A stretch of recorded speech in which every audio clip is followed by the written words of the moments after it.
short story from the book The Best American Noir of the Century.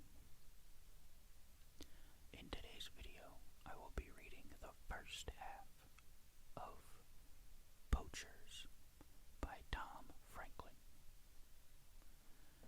This is another long story, so I will be splitting it into two parts. But I guess let's just get started.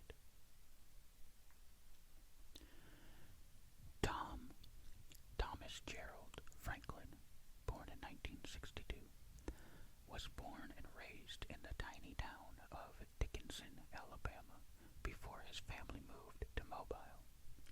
He received a BA in English from the University of South Alabama, working his way through school with jobs in a hospital morgue, a factory, and cleaning up waste at a chemical plant. He received his MFA from the University of Arkansas, where he met his future wife, the poet Beth Ann Fennelly. He taught at South Alabama and Selma University, then held the Philip Roth Residence in Creative Writing at Bucknell University, was writer-in-residence at Knox College, the John and Renee Grisham writer-in-residence at the University of Mississippi, and the Tennessee Williams Fellow at the University of the South. He was also awarded a Guggenheim Fellowship. Franklin's short story Poachers won the Edgar Allan Poe Award in 1999 and was the centerpiece for his book Poachers Stories in 1999. His first novel, Hell at the Breach in 2003, is a fictionalized version of a violent episode near the author's home in post-Civil War Alabama. When an aspiring politician is murdered, members of his constituency, mostly poor cotton farmers, form a secret society called Hell at the Breach. They wear hoods, swear an oath of loyalty, and terrorize the people they believe were responsible for the killing. When their victims retaliate, a great deal of blood is spilled. The book was called the best novel to come out of the South since Charles Frazier's Cold Mountain. Franklin's second novel, equally praised, was Smock in 2006. Poachers was originally published in the spring 1998 issue of Texas Review. It was selected for the Best American Mystery Stories 1999 and for the Best American Mystery Stories of the Century. Okay, this is Poachers by Tom Franklin. At dawn, on the first day of April, the three Gates brothers banked their 10-foot aluminum boat in a narrow slough of dark water. They tied their hounds, strapped on their rifles, and stepped out, ducking black magnolia branches heavy with rain and Spanish moss. The two thin younger brothers, denim overalls tucked into their boots, lugged between them a styrofoam cooler of iced fish and coons and possums. The older brother, bearded, heavy-set, 20 years old, carried a sunbeam-bred sack of eels in his coat pocket. Hooked over his left shoulder was the pink body of a fawn they'd shot and skinned, and, over the right, a stray dog to which they'd done the same. With the skins and heads gone and the dog's tail chopped off, they were difficult to tell apart. The Gateses climbed the hill, clinging to vines and saplings, slipping in the red clay, their boots coated and enormous by the time they stepped out of the woods. For a moment they stood in the road, looking at the gray sky, the clouds piling up. The two younger ones, Scott and Wayne, set the cooler down. Kent, the oldest, removed his limp cap and squeezed the water from it. He nodded and his brothers picked up the cooler. one-lane bridge, stopping to piss over the rail into creek water high from all the rain, then went on, passing houses on either side. Dark, warped boards and knotholes big enough to look through and cement blocks for steps. Black men appeared indoors and windows to watch them go by. To most of these people they were something not seen often, something nocturnal and dangerous. Along this stretch of the Alabama River, everyone knew that the brother's father, Boo Gates, had married a girl named Anna when he was 30 and she was 17, and that the boys had been born in quick succession, with less than a year between them. But few outside the family knew that a fourth child, a daughter, unnamed, had been stillborn, and that Boo had buried her in an unmarked grave in a clearing in the woods behind their house. Anna died the next day, and the three boys, dirty and naked, watched their father's stoop-shouldered descent into the earth as he dug her grave. By the time he'd finished, it was dark and the moon had come up out of the trees, and the boys lay asleep upon each other in the dirt like wolf pups.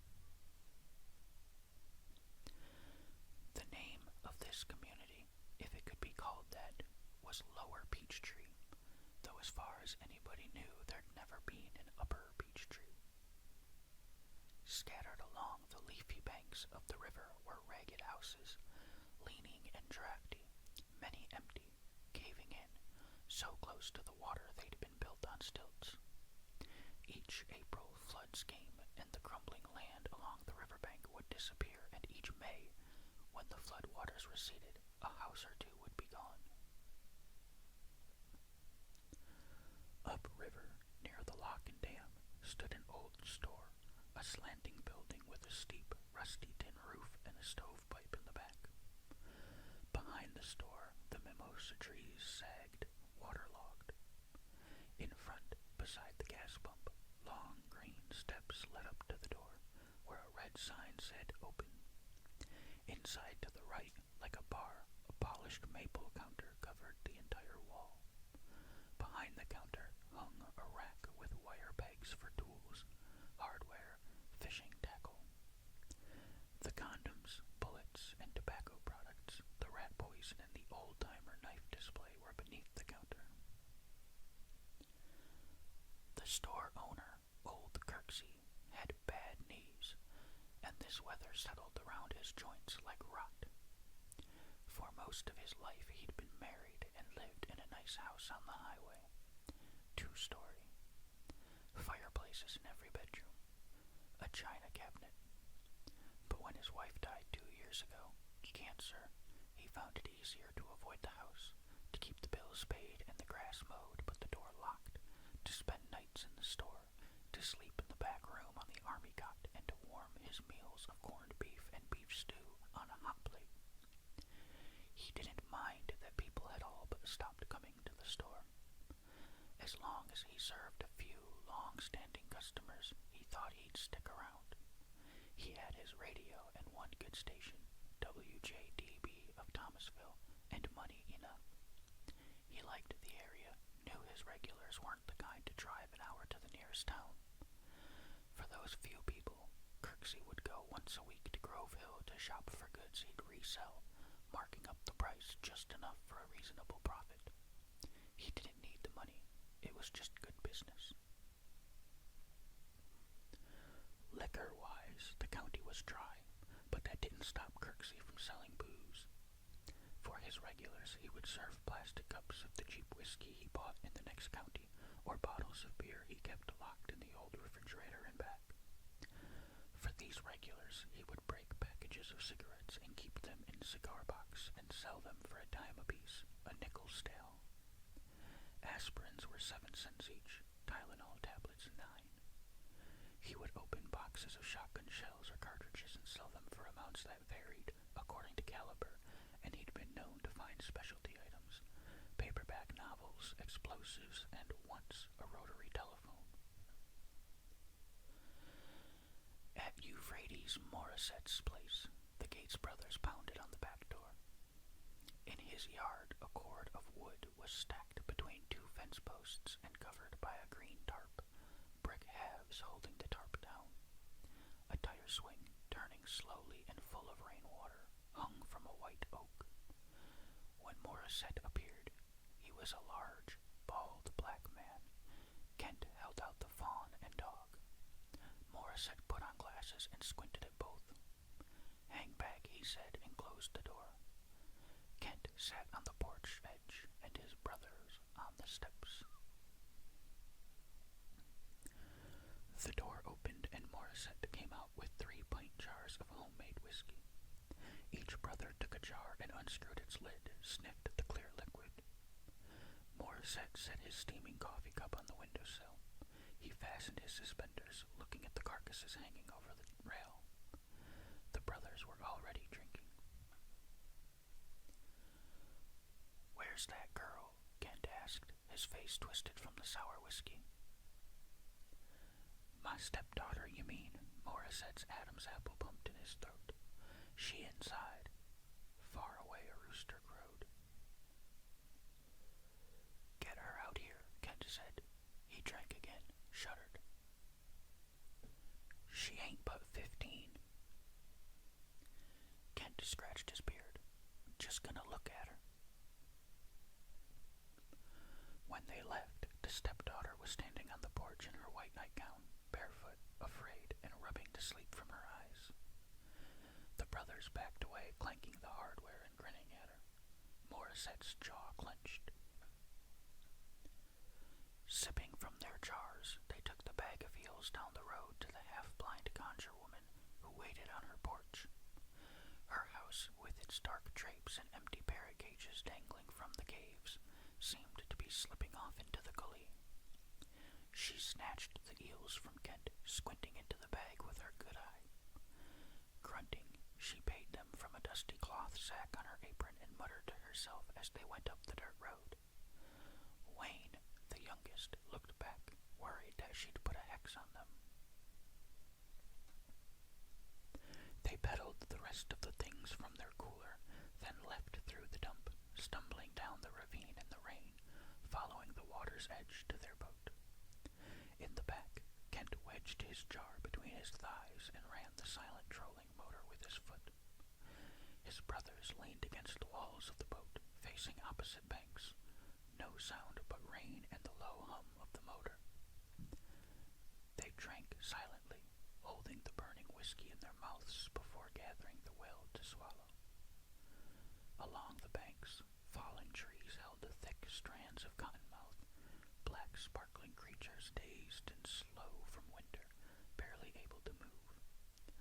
If not for all the rain, they might still be hibernating, comatose on the banks of the river or beneath the soft yellow underbellies of rotten logs. Rounding a bend, the brothers saw a small boat downriver, its engine clear, loud, and unfamiliar. Heading this way. The man in the boat lifted a hand in greeting. He wore a green poncho and a dark hat covered with plastic. Kent shifted his foot, turning the trolling motor, and steered them toward the bank, giving the stranger a wide berth. He felt for their outboard's crank rope while Scott and Wayne faced forward and sat on the boat seats. The man drawing closer didn't look much older than Kent. He cut his engine and coasted up beside them, smiling. "Morning, fellows," he said, showing a badge. "New district game warden." The brothers looked straight ahead, as if he wasn't there. The warden's engine was steaming. A flock of geese passed overhead. Wayne slipped his hands inside the soft leather collars of 2 dogs who'd begun to growl. "You fellows ought to know," the warden said, pointing his long chin to the rifle in Scott's hands, "that it's illegal to have those guns loaded on the river. I'm gonna have to check 'em. I'll need to see some licenses, too." When he stood, the dogs jumped forward, toenails scraping aluminum. Wayne pulled them back, glancing at his brothers. Kent spat into the brown water. He met the warden's eyes, and in an instant knew the man had seen the telephone in the floor of their boat. "Pull to pistol. "Y'all are under arrest for poaching." The Gateses didn't move. One of the dogs began to claw the hole, and the others joined him. A howl arose. "Shut those dogs up." The warden's face had grown blotchy and red. The spotted hound broke free and sprang over the gunwale, slobber slung from its teeth, and the man most surprised by the game warden's shot was the game warden himself. His face drained of color as the noise echoed off the water and died in the bent black limbs and the cattails. The bullet had passed through the front dog's neck and smacked into the bank behind them, missing Wayne by inches. The dog collapsed, and there was an instant of silence before the others, now loose, clattered overboard into the water, red-eyed, tangled in their leashes, trying to swim. "Pull to the goddamn bank," the warden yelled. "Right now." Scowling, Kent leaned and spat. He had his 30-30 aside. He laid his 30-30 aside. Using the shoulders of his brothers for balance, he made his way to the prow. Scott, flecked with dog blood, moved to the back to keep the boat level. At the front, Kent reached into the water and took the first dog by its collar, lifted the kicking form, and set it streaming and shivering behind him. His brothers turned their faces away as it shook off the water, rocking the whole boat. Kent grabbed the rope that led to the big three-legged hound and pulled it in hand over hand until he could work his fingers under its collar. He gave Wayne a sidelong look, and together they hauled it in. Then Kent grabbed for the smaller bitch while Wayne got the black and tan.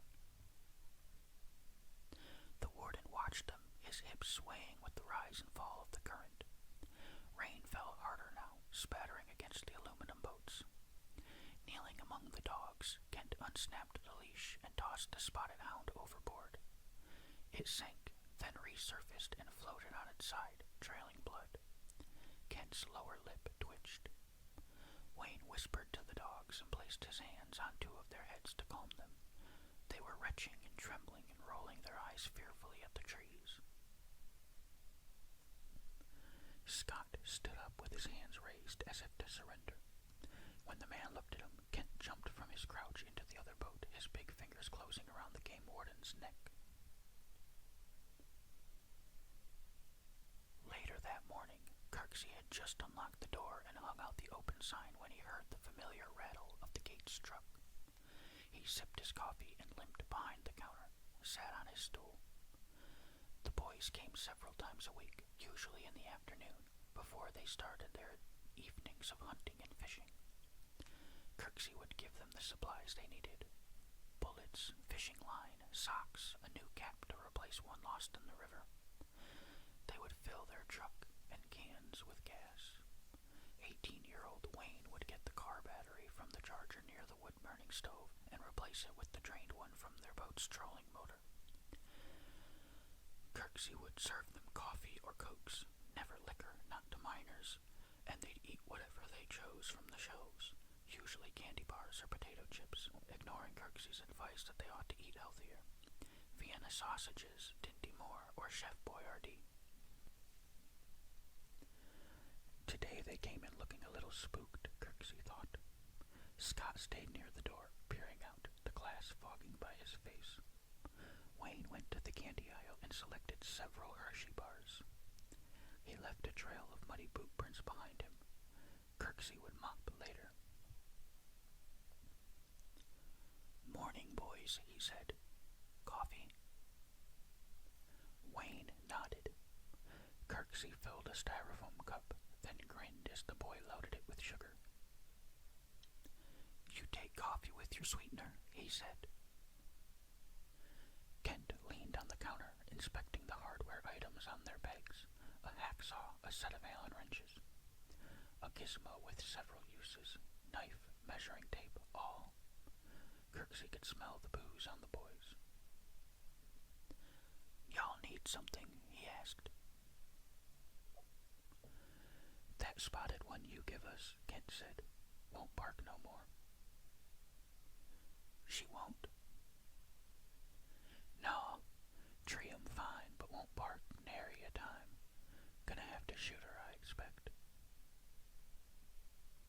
His mouth full of chocolate, Wayne looked at Kirksey.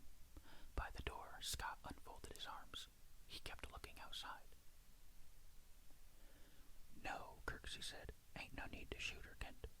Do what that conjure woman recommends. Go out in the woods, find you a locust shell stuck to a tree. This is the time of year for 'em, if I'm not mistaken. Locust shell? Kent asked. Yeah. Bring it back home and crunch it up in the dog's scraps, and that'll make her bark like she ought to. Kent nodded to Kirksey and walked to the door.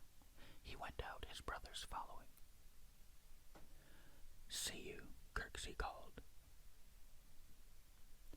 Wayne waved with a Hershey bar and closed the door. Kirksey stared after them for a time. It had been a year since they'd paid him anything, but he couldn't bring himself to ask for money. He'd even stopped writing down what they owed. He got his coffee and limped from behind the counter to the easy chair by the stove. He shook his head at the muddy footprints on the candy aisle. He sat slowly, tucked a blanket around his legs, took out his bottle and added a splash to his coffee. Sipping, he picked up a novel, Louis L'Amour, Sackett's Land, and reached in his apron pocket for his glasses. Though she had been once, the woman named Esther wasn't much of a regular in Kirksey's store these days. She lived 2 miles upriver in a shambling white house with magnolia trees in the yard. The house had a wraparound porch, and when it flooded you could fish from the back, sitting in the tall white rocking chairs, though you weren't likely to catch anything. A baby alligator maybe, or sometimes bullfrogs. Owls nested in the trees along her part of the river, but in this weather they seemed quiet. She missed their hollow calling. Esther was 50. She'd had 2 husbands and 6 children who were gone and had ill feelings toward her. She'd had her female parts removed in an operation. Now she lived alone and, most of the time, drank alone. If the Gates boys hadn't passed out in their truck somewhere in the woods, they might stop by after a night's work. Esther would make them strong coffee and feed them salty fried eggs and greasy link sausages, and some mornings, like today, she would get a faraway look in her eyes and take Kent's shirt collar in her fingers and lead him upstairs and watch him close the bathroom door and listen to the sounds of his bathing. She smiled, knowing these were the only baths he ever took. When he emerged, his long hair stringy, his chest flat and hard, she led him down the hall past the telephone nook to her bedroom. He crawled into bed and watched her take off her gown and step out of her underwear. Bending, she looked in the mirror to fluff her hair, then climbed in beside him. He was gentle at first, curious, then rougher the way she liked him to be. She closed her eyes, the bed frame rattling and bumping, her father's old pocket watch slipping off the nightstand.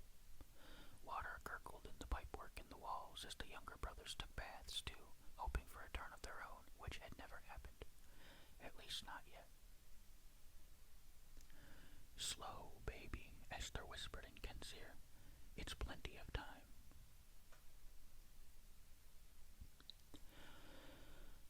On April 3rd, it was still raining. Kirksey put aside his crossword to answer the telephone. Can you come on down to the lock and dam? Goodloe asked. We got us a situation here. Kirksey disliked smart-assed Goodloe, but something in the sheriff's voice told him it was serious. On the news, he'd heard that the new game warden had been missing for 2 days. The authorities had dragged the river all night and had 3 helicopters in the air. Kirksey sat forward in his chair, waiting for his back to loosen a bit. He added a shot of whiskey to his coffee and gulped it down as he shrugged into his denim jacket, sipping it up to his neck because he stayed cold when it rained.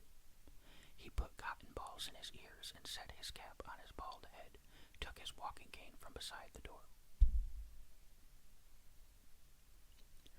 In his truck, the four-wheel drive engaged and the defroster on high, he sank and rose in the deep ruts, gobs of mud flying past his windows, the wipers swishing across his view.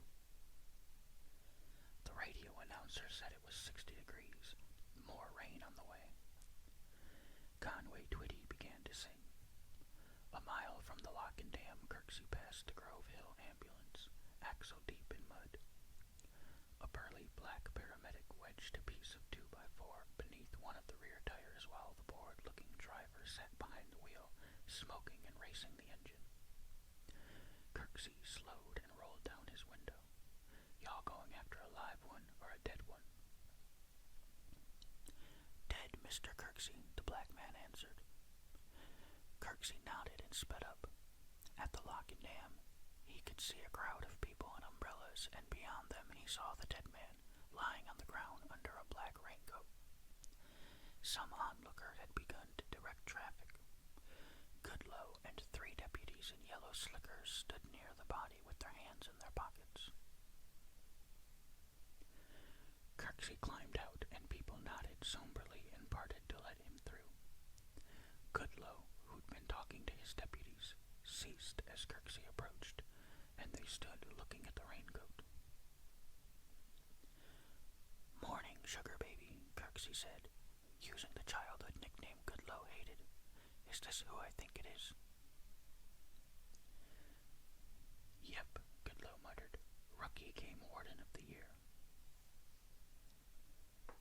With his cane, Kirksey pulled back the raincoat to reveal the white face.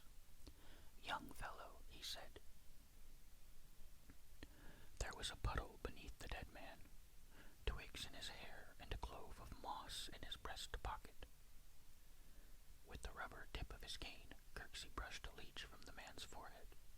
He bent and looked into the warden's left eye, which was partly open. He noticed his throat, the dark bruises there. Goodloe unfolded a handkerchief and blew his nose, then wiped it. "Don't go up using the evidence, Kirksey." He stuffed the handkerchief into his back pocket. "Evidence. Now, sugar baby." Goodloe exhaled and looked at the sky. "Don't shit me, Kirksey. You know good and well who done this. I expect they figure the law don't apply up here on this part of the river, the way things has been all these years. Them other wardens scared of 'em, but I reckon that's fixing to change." He paused. "I had to place me a call to the Capitol this morning to let 'em know we was all out of game wardens, and you won't believe who they patched me through to." Kirksey adjusted the cotton in his right ear. "Old Frank David himself," the sheriff said. "Ain't nothing ticks him off more than this kind of thing." A dread stirred in Kirksey's belly. Frank David. Was he a relation of this fellow? "Teacher," Goodloe said. "Said he's been giving lessons to young game wardens over at the Forestry Service. He asked me a whole bunch of questions. Regular interrogation. Said this here young fellow was the cream of the crop. Best new game warden there was." "Wouldn't know it from this angle," Kirksey said. Goodloe grunted. A photographer from the paper was studying the corpse. He glanced at the sky as if gauging the light. When he snapped the first picture, Kirksey was in it, like a sportsman. "What did you want from me?" he asked Goodloe. "You tell them boys I need to ask them some questions, and I ain't fixing to traipse all over the county. I'll drop by the store this evening." "If they're there, they're there," Kirksey said. "I ain't their damn father." Goodloe followed him to the truck. "You might think of getting him a lawyer," he said through the window. Kirksey started the engine. "Shit, sugar baby. Them boys don't need a lawyer. They just need to stay in the woods where they belong. Folks ought to know to let 'em alone by now." Goodloe stepped back from the truck. He smacked his lips. "I don't reckon anybody got around to telling that to the deceased." Dry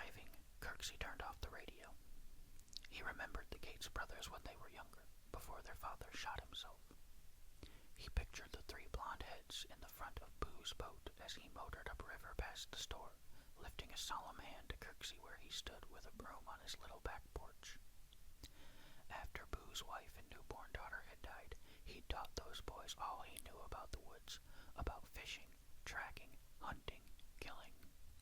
He kept them in his boat all night as he telephoned catfish and checked his draught lines and jugs and shot things on the bank. He'd given each of his sons a specific job to do, one dialing the rotary phone, another netting the stunned catfish, the third adjusting the chains, which generated electricity from a car battery into the water.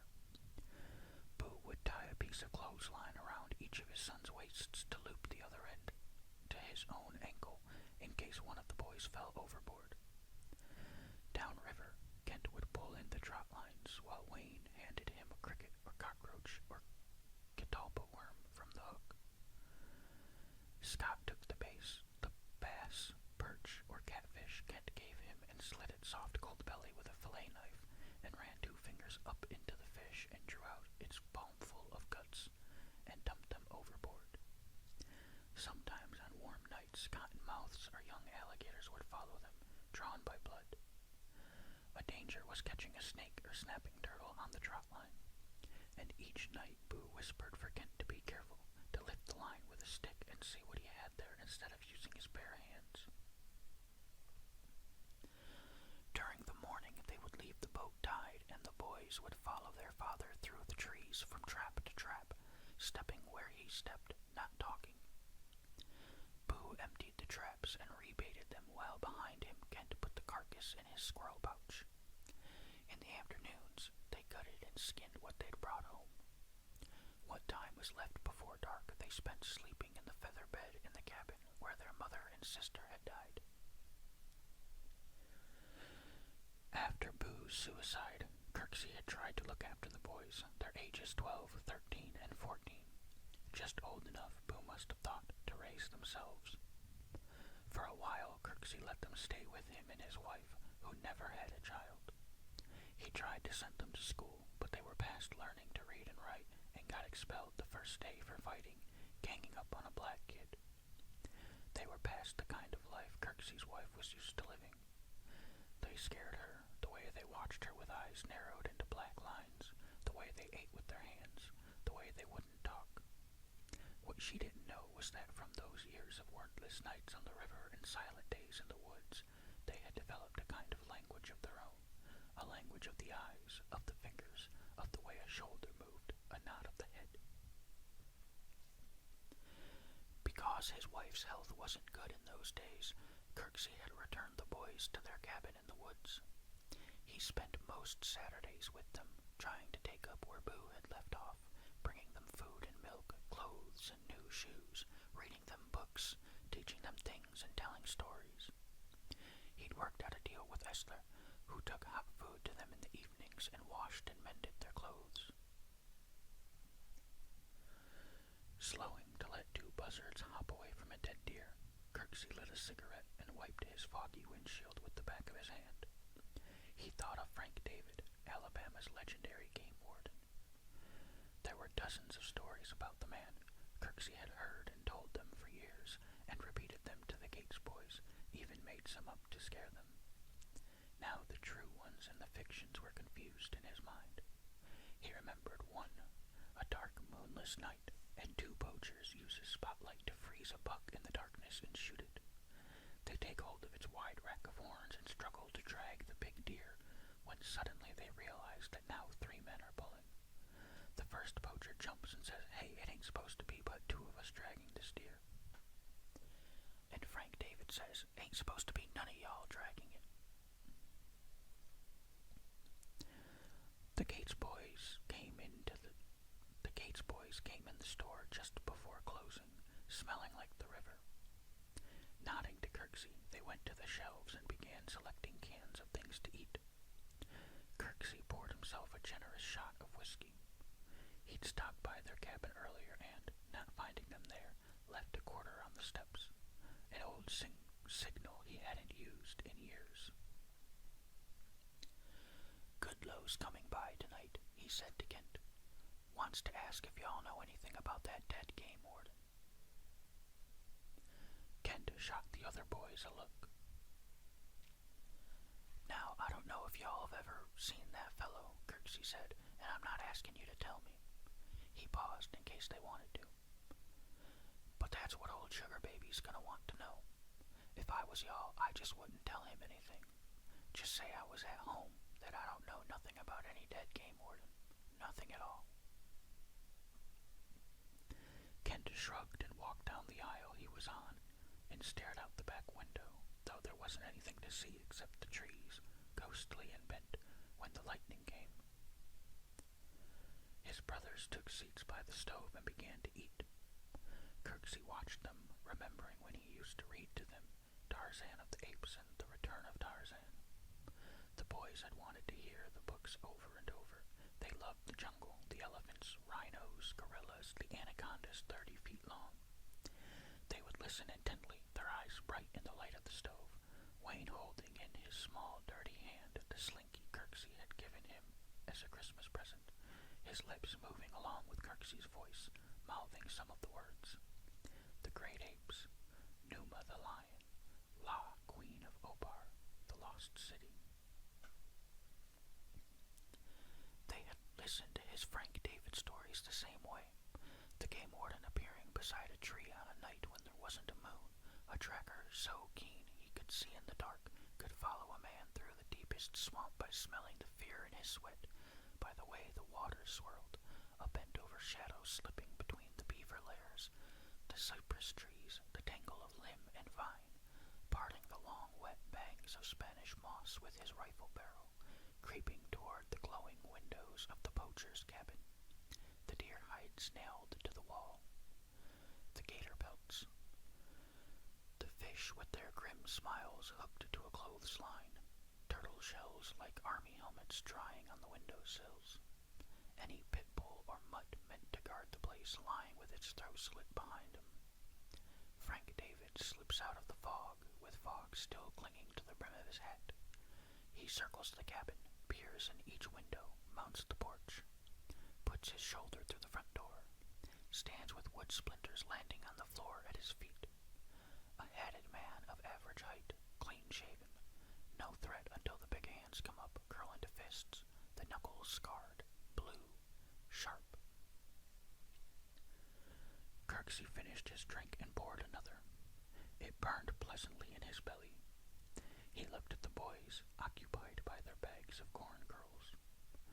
A Merle Haggard song ended on the radio, and Kirksey clicked it off, not wanting the boys to hear the evening news. In the quiet, Kirksey heard Goodlow's truck. He glanced at Kent, who'd probably been hearing it for a while. Outside, Goodlow slammed his door. He hurried up the steps and tapped on the window. Kirksey exaggerated his limp and took his time letting him in. "Evening," Goodlow said, shaking the water from his hands. He took off his hat and hung it on the nail by the door, then hung up his yellow slicker. "Evening, Sugar Baby," Kirksey said. "It's a wet one out there tonight," Goodlow said. "Yep." Kirksey went behind the counter and refilled his glass. "You just caught the tail end of happy hour. That is, if you're off the wagon again. Can I sell you a tonic? Warm you up?" "You know we're a dry county, Kirksey." "Would that be a no?" "It's a watch your ass." Goodlow looked at the brothers. "Just wanted to ask these boys some questions." "Have at it, Sugar Baby." Goodlow walked to the lance rack and detached a package of nip cheese crackers. He opened it, offered the pack to each of the boys. Only Wayne took one. Smiling, Goodlow bit a cracker in half and turned a chair around and sat with his elbows across its back. He looked over toward Kent, half hidden by a shadow. He chewed slowly. "Come on out here so I can see you, boy. I ain't gonna bite nothing but these stale-ass cheese crackers." Kent moved a step closer. Goodloe took out a notepad and addressed Kent. Where was y'all between the hours of 4 and 8 a.m. 2 days ago? Kent looked at Scott. Asleep. Asleep, Scott said. Goodloe snorted. Now come on, boys. The whole darn county knows y'all ain't slept a night in your life. Y'all was out on the river, wasn't you? Making a few telephone calls. You saying he's a liar? Kirksey asked. I'm posing the questions here. Goodloe chewed another cracker. Hell, everybody knows the other game wardens has been letting y'all get away with all kinds of shit. I reckon this new fellow had something to prove. Sounds like he ought to use the life jacket, Kirksey said, wiping the counter. It appears, Goodloe studied Kent, that he might have been strangled. You got an alibi, boy. Kent looked down. Goodloe sighed. I mean, Christ, is there anybody who can back up what you're saying? The windows flickered. Yeah, Kirksey said. I can. Goodloe turned and faced the storekeeper. You. That's right. They were here with me. Here in the store. Goodloe looked amused. They was they? Okay, Mr. Kirksey. How come you didn't mention that to me this morning? Saved us all a little time. Kirksey sought Kent's eyes, but saw nothing there. No understanding, no appreciation, no fear. He went back to wiping the counter. Well, I guess because they was passed out drunk, and I didn't want to say anything, being as I was, giving alcohol to young'uns. But now that it's come down to murder, you figured you'd better just own up. Something like that. Goodloe stared at Kirksey for a long time. Neither would look away. Then the sheriff turned to the boys. Y'all ever heard of Frank David? Wayne nodded. Well, Goodloe said, looks like he's aiming to be this district's game warden. I figured he pulled some strings what he did. Kirksey came from behind the counter. That all your questions? It's past closing and these young'uns need to go home and get some sleep. He went to the door and opened it, stood waiting. Alrighty then, the sheriff said, standing. I expect I ought to be getting back to the office anyhow. He winked at Kirksey. See you or these boys don't leave the county for a few days. This ain't over yet. He put the crackers in his coat. I expect y'all might be hearing from Frank David too, he said, watching the boys' faces. But there was nothing to see. Alone later, Kirksey put out the light and bolted the door. He went to adjust the stove and found himself staring out the window, looking into the dark where he knew the river was rising and swirling, tires and plastic garbage can lids and dead wood from upriver floating past. He struck a match and lit a cigarette, the glow of his ash reflected in the window, and he saw himself years ago telling the boys those stories. How Frank David would sit so still in the woods, waiting for poachers that dragonflies would perch on his nose, gnats would walk over his eyeballs. Nobody knew where he came from, but Kirksey had heard that he'd been orphaned as a baby in a fire and found half-starved in the swamp by a Cajun woman.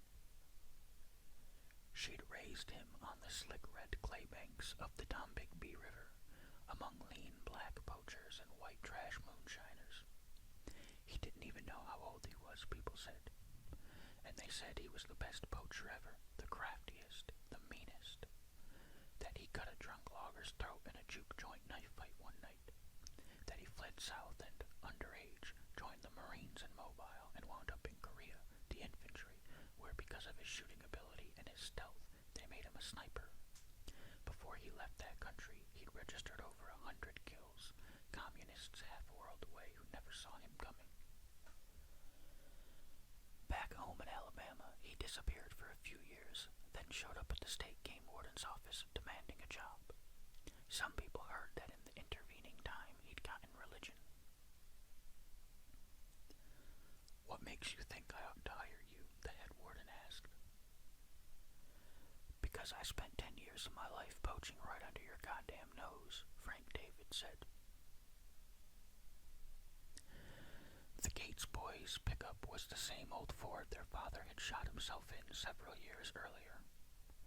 The bullet hole in the roof had rusted out but was now covered with a strip of duct tape from Kirksey's store. Spots of the truck's floor were rusted away too, so things on the road often flew up into their laps. Rocks, cans, a king snake they were trying to run over. The truck was older than any of them, only one thin prong left of the steering wheel, and the holes of missing knobs in the dash. It was a 3-speed, a column shifter, the gear stick covered with a buck's dried ball sack. The windows and windshield, busted or shot out years before, hadn't been replaced because most of their driving took them along back roads, after dark or in fields, and the things they came upon were easier shots without glass. Though he never had a license, Kent drove. He'd been doing this since he was 8. Scott rode shotgun. Tonight both were drinking, and in the back Wayne stood holding his rifle and trying to keep his balance. Below the soles of his boots the floor was soft, a tardy black from the blood of all the animals they'd killed. He could see spike antlers, forelegs and hooves of deer, teeth, feathers, and fur, the brittle beaks and beards of turkeys, and the delicate, hinged leg bone of something molded in the sludge like a fossil. Just beyond a no trespassing sign, Kent swerved off the road, and they bounced and slid through a field in the rain, shooting at rabbits.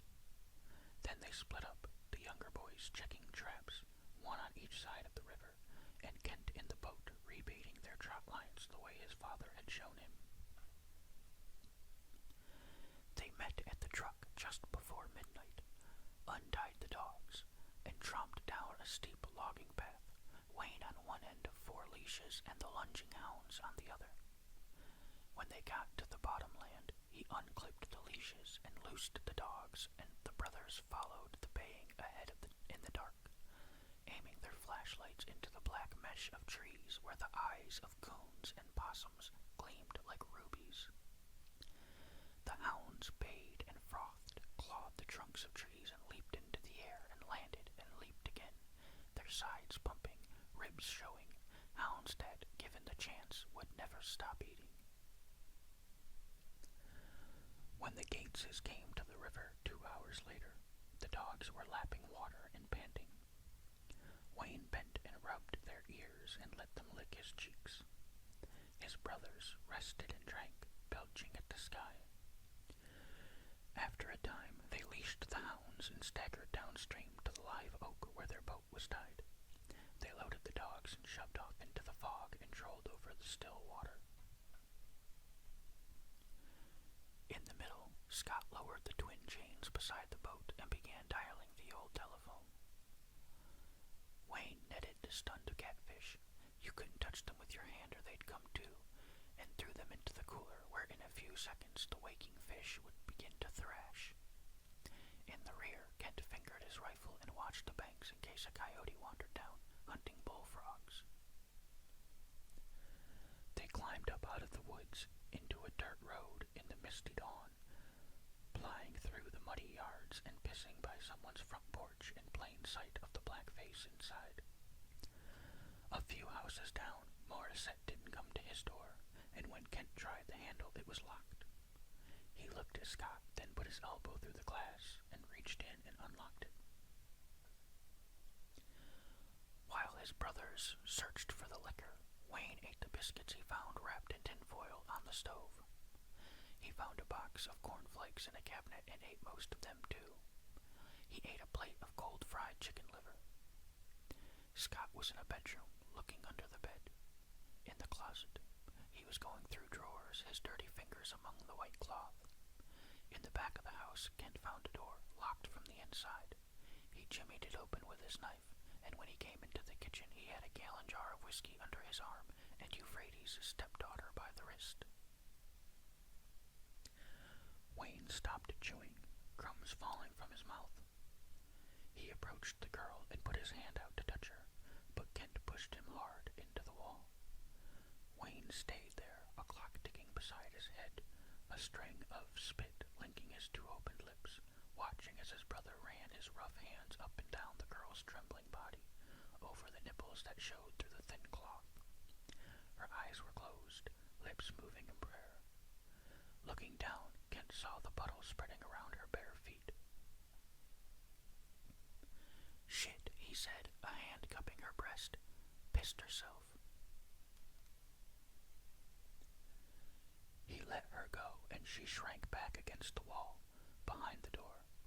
She was still there, along with a bag of catfish on the table, when her stepfather came back half an hour later, 10 gallons of whiskey under the tarp in his truck.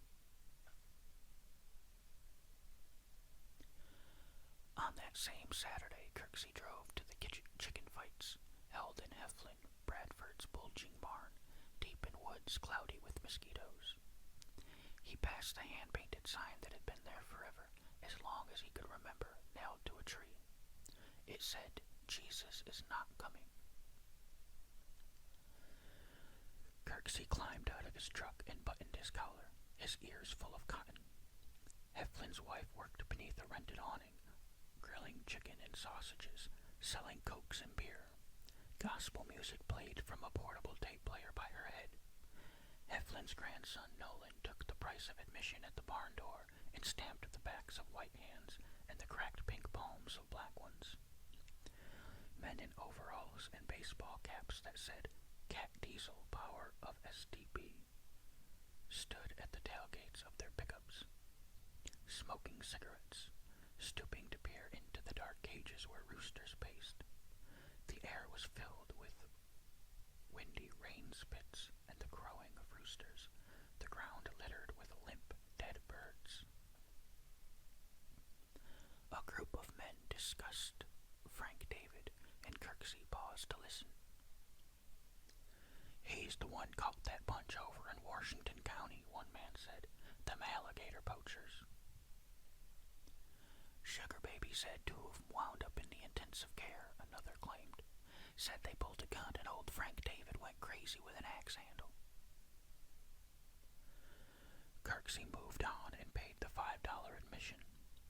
In the barn, there were bleachers along the walls and a big circular wooden fence in the center, a dome of chicken wire over the top. Kirksey found a seat at the bottom next to the back door, near a group of mean old farts he'd known for 40 years. People around them called out bets, and bets were accepted. Cans of beer lifted. Kirksey produced a thermos of coffee and a dented tin cup. He poured the coffee, then added whiskey from a bottle that went back into his coat pocket. The tin cup warmed his fingers as he squinted through the bifocals to see which bird to bet on. In separate corners of the barn, 2 bird handlers doused their roosters' heads and asses with rubbing alcohol to make them fight harder. They tightened the long steel curved spurs. When the referee in the center of the ring indicated it was time, the handlers entered the pen, each cradling his bird in his arms. They flashed the roosters at one another until their feathers had ruffled with bloodlust and rage. The roosters pedaling the air, stretching their necks toward each other. The handlers kept them a breath apart for a second, then withdrew them to their corners, whispering in their ears. When the referee tapped the ground 3 times with his stick, the birds were unleashed on each other. They charged and rose in the center of the ring, gouging with spur and beak, the handlers circling the fight like crabs, blood on their forearms and faces, ready to seize their roosters at the referee's cry of "handle." A clan of Louisiana Cajuns watched. They'd emerged red-eyed from a van in a marijuana cloud. Skinny, shirtless men with oily ponytails and goatees and tattoos of symbols of black magic. Under their arms they carried thick, white-hooded roosters to pit against the reds and blacks of the locals. Their women had stumbled out of the van behind them, high yellow like gypsies, big-lipped, big-chested girls in halter tops tied at their bellies and miniskirts and red heels. In the ring, the Cajuns hens kissed their birds on the beaks, and one tall, completely bald Cajun wearing gold earrings in both ears put his bird's whole head in his mouth. His girl, too, came barefoot into the ring, tattoo of a snake on her shoulder, and took the bird's head into her mouth. "Bet on them white ones," a friend whispered to Kirksey. "These ones around here ain't ever seen a white rooster. They don't know what they're fighting." That evening, checking traps in the woods north of the river, Wayne kept hearing things. Little noises. Leaves. Twigs. Afraid, he forced himself to go on so his brothers wouldn't laugh at him.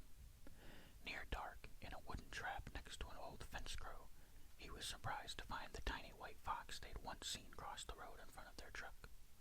He squatted before the trap and poked a stick through the wire at the thin snout. His hand steady despite the way the fox snapped at the stick and bit off the end. Would the witch woman want this alive? At the thought of her, he looked around. It felt like she was watching him, as if she were hiding in a tree in the form of some animal. A possum, a swamp rat. He stood and dragged the trap through the mud and over the land while the fox jumped in circles, growling. A mile upstream, Scott had lost a boot to the mud and was hopping back one-footed to retrieve it. It stood alone, buried to the ankle. He wrenched it free, then sat with his back against a sweet gum to scrape off the mud. He'd begun to lace the boot when he saw a hollow tree stump, something moving inside. With his rifle barrel, he rolled the thing out. It was most of the body of a dead catfish, the movement from the maggots devouring it. When he kicked it, they spilled from the fish like rice pellets and lay throbbing in the mud. Downstream, as night came and the rain fell harder, Kent trolled their boat across the river, flashlight in his mouth, using a stick to pull up a trot line length by length and removing the fish or turtles and rebaiting the hooks and dropping them back into the water. Near the bank, approaching the last hook, he heard something. He looked up, with the flashlight in his teeth, to see the thing untwirling in the air. It wrapped around his neck like a rope, and for an instant he thought he was being hanged. He grabbed the thing. It flexed and tightened. Then his neck burned and went numb, and he felt dizzy, his fingertips buzzing, legs weak, a tree on the bank distorting, doubling, tripling into a whole line of fuzzy shapes, turning sideways, floating. Kent blinked, felt his eyes bulging, his tongue swelling, his head about to explode. Then a bright light. His brothers found the boat at dawn, 4 miles downstream, lodged on the far side in a fallen tree. They exchanged a glance, then looked back across the river. A heavy gray fog hooded the water, and the boat appeared and dissolved in the ghostly limbs around it. Scott sat on a log and took off his boots and left them standing by the log. He removed his coat and laid it over the boots. He handed his brother his rifle without looking at him, left him watching as he climbed down the bank and, hands and elbows in the air like a believer, waded into the water. Wayne propped the second rifle against a tree and stood on the bank holding his own gun, casting his frightened eyes up and down the river. From far away, a woodpecker drummed. Crows began to collect in a pecan tree downstream. After a while, Wayne squatted, thinking of their dogs, tied to the bumper of their truck. They'd be under the tailgate, probably, trying to keep dry. Soon, Scott had trolled the boat back across. Together they pulled it out of the water and stood looking at their brother, who lay across the floor among the fish and turtles he'd caught. One greenish terrapin, still alive, a hook in its neck, stared back. They both knew what they were supposed to think. The blood and the sets of twin fang marks, the black bruises and shriveled skin, the neck swollen like mumps, the purple bulb of tongue between his lips. They were supposed to think cottonmouth. Kent's hands were squeezed into fists and they'd hardened his eyes half open. His rifle lay unfired in the boat, as if indeed a snake had done this. But it wasn't the tracks of a snake they found when they went to get the white fox. The fox was gone, though, the trap empty, its catch sprung.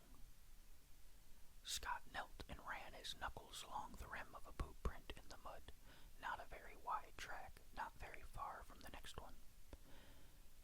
He put his finger in the black water that had already begun to fill the track, not too deep. He looked up at Wayne, the print of an average-sized man.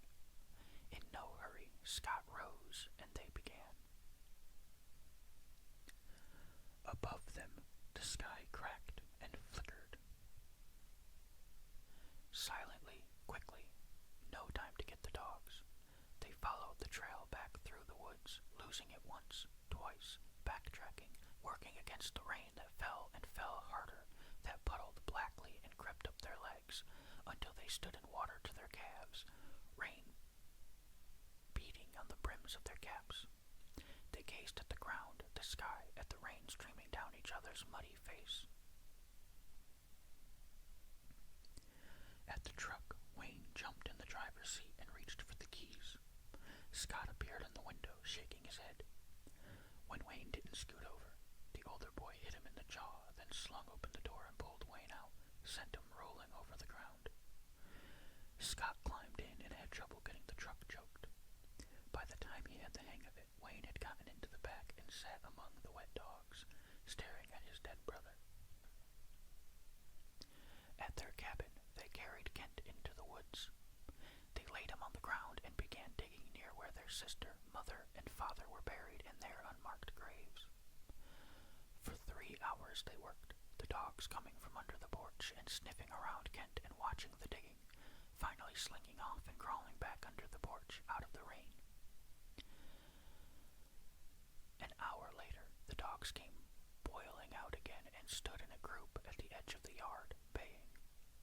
The boys paused but saw or heard nothing. When the dogs kept making noise, Scott got his rifle and fired into the woods several times. He nodded to his brother and they went back to digging. By the time they'd finished, it was late afternoon and the hole was full of slimy water and they were black with mud. They each took off one of Kent's boots and Scott got